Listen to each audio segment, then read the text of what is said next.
Hello, this is Allison Church. I hope you're having a good day. As promised, I'm going to read to you an excerpt from my book, Knowing God. It's a story about a gentleman who, on one dark night, decides that he's going to take his life because he feels that his life is meaningless. So he slices his wrist and he dies. He has a near-death experience which brings to him the rendering or image of a perfect woman who, when he's heading toward that proverbial tunnel of light that we all hear about in near-death experiences, looks at him and orders, "Go back." That's all she does. He doesn't even get to see what she looks like, but he does get a look at her eyes, and they haunt him. So he goes back, and he tries to put his life back together. After he gets out of the mental facility that naturally one would go into if they try to attempt the end of their life, he meets an odd woman by the name of Amanda. Now, Amanda is perfect, annoyingly so. I mean, no body fat, no stretch marks, no warts, nothing, just ooh la la. However, there's an oddness about her. She barely knows English. She doesn't know anything about the simple things. And after a while, and meeting a winged man named Gabriel, she confesses a very amazing fact to him. She is God.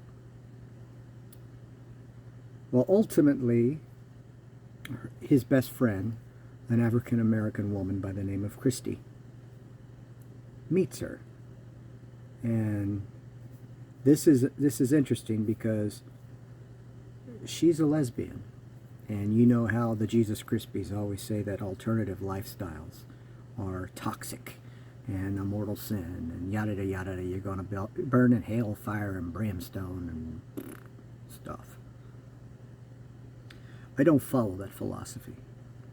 I follow the philosophy that love, in any form, as long as it does no harm to the people who share it, is the divine breath of God himself.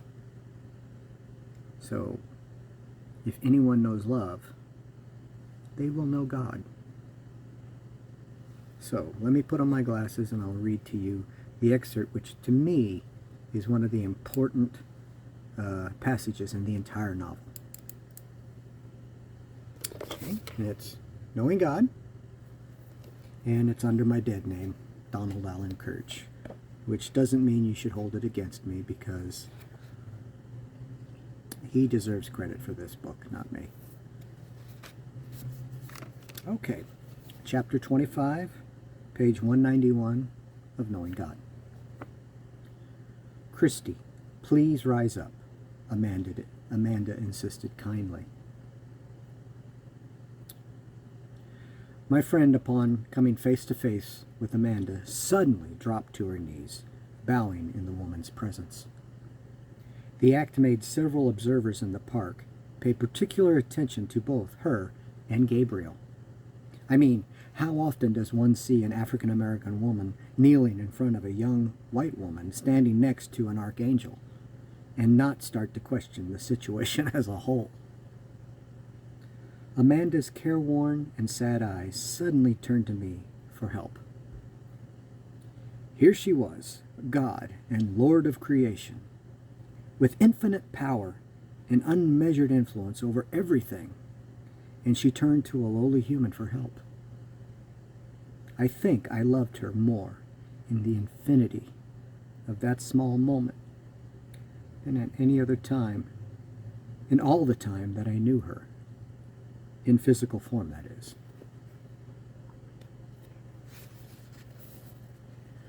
"Christy," I whispered, "people are starting to reach for the butterfly nets. You need to get back up on your feet." "But she's God," was all the woman could bring herself to say, that below a whisper. "Sorry," I softly told Amanda. The woman smiled at me, silently thanking me for my attempt. This is how it goes, Nathan. Moses stayed on his knees for almost a week, Gabriel added. If not for the burning bush, the fool would have frozen to death. Why do you think the why of how I presented myself to him, Gabriel? Amanda's words were so matter-of-fact. Why, Christy, are you acting this way? Now, at this time. Christy's eyes dripped with tears. According to some, I am an abomination in your eyes. Her words were shaky and filled with fear. God, I do not want to be seen by you in this way. Amanda turned to Gabriel, as if silently to ask the question, is there something here that I'm missing? Gabriel, just as puzzled, could only shrug his shoulders. Amanda, although her pregnant belly caused her discomfort, bent down to stare Christy in the eyes. When Christy held her eyes open, that is.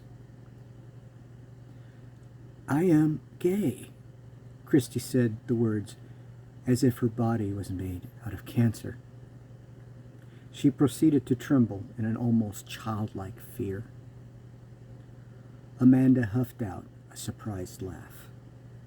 Not out of insult, but admiration, pride in the pure honesty of a sinner who never understood the meaning of the word. Amanda kissed Christy on the forehead. This caused Christy to openly cry. Oh no, Amanda soothed. Hear these words, child. They come directly from your God. Christy held her breath, and frankly, so did I. Yes, God, the woman inquired. I had never seen Christy so open or honest.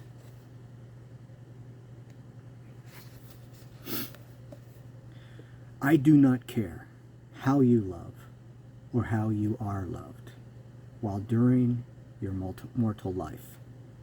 The only thing that matters or contains real worth is that you are loved.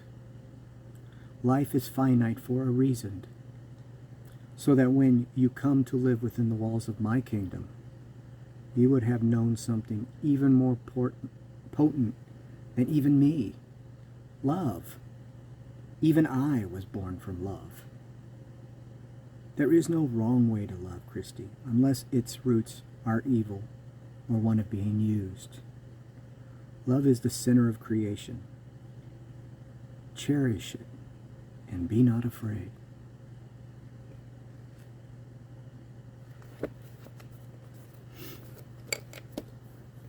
Now, my voice was shaky and I paused a few times, and honestly I lost my spot, and I do apologize for that. This is not breaking my year resolution. I apologize for stuff when I'm reading it and I fumble. But that is a very emotional passage for me.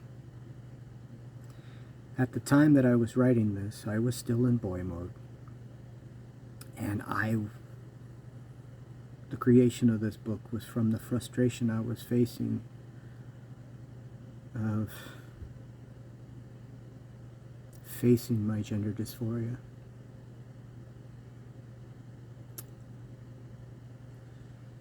It's a tough thing sometimes for people to face their truths. At the time that I was considering coming out, I was not only terrified of what my family would think, I was also terrified with the prospect of having to face all of this alone.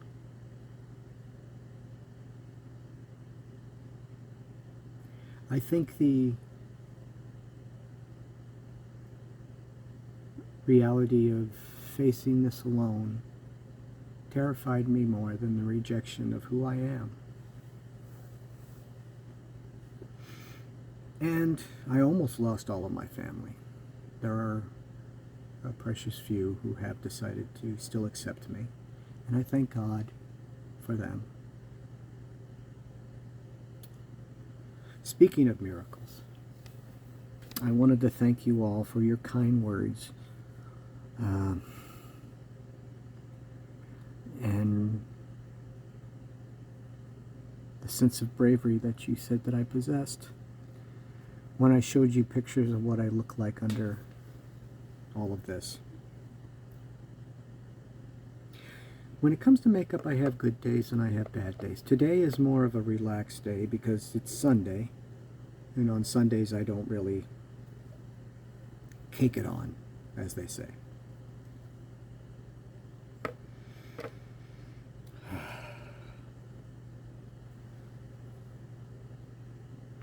I do wish I was prettier.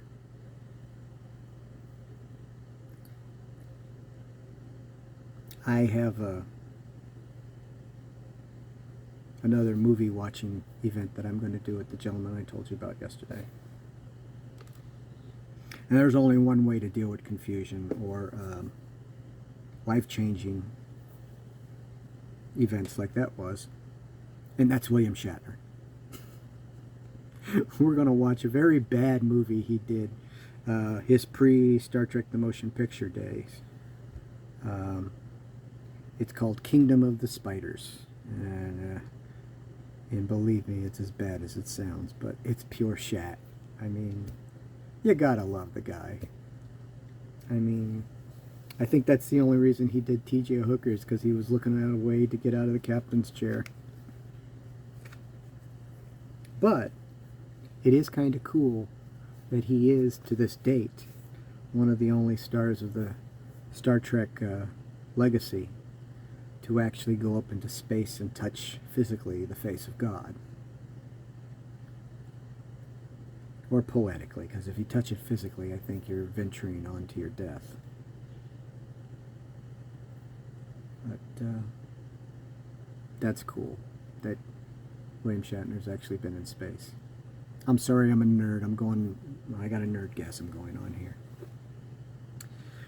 I will be on a 2-day hiatus. I go to work Monday and Tuesday. And although I would love to talk to you guys every day, I can't do that. I'd run out of things to say, probably in less than a month. So I will talk to you guys on Wednesday. And I will miss you.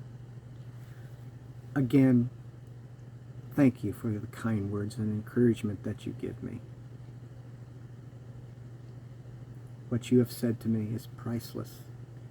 And I bless each of you for taking the time to share your thoughts with me.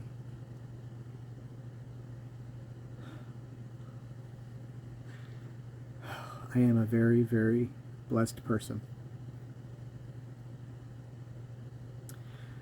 Well, this is Allison Church, and this has been Allison Through the Looking Glass.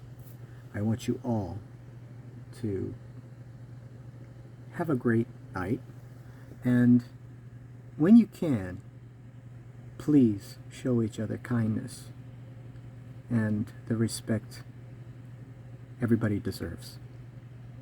So, be happy.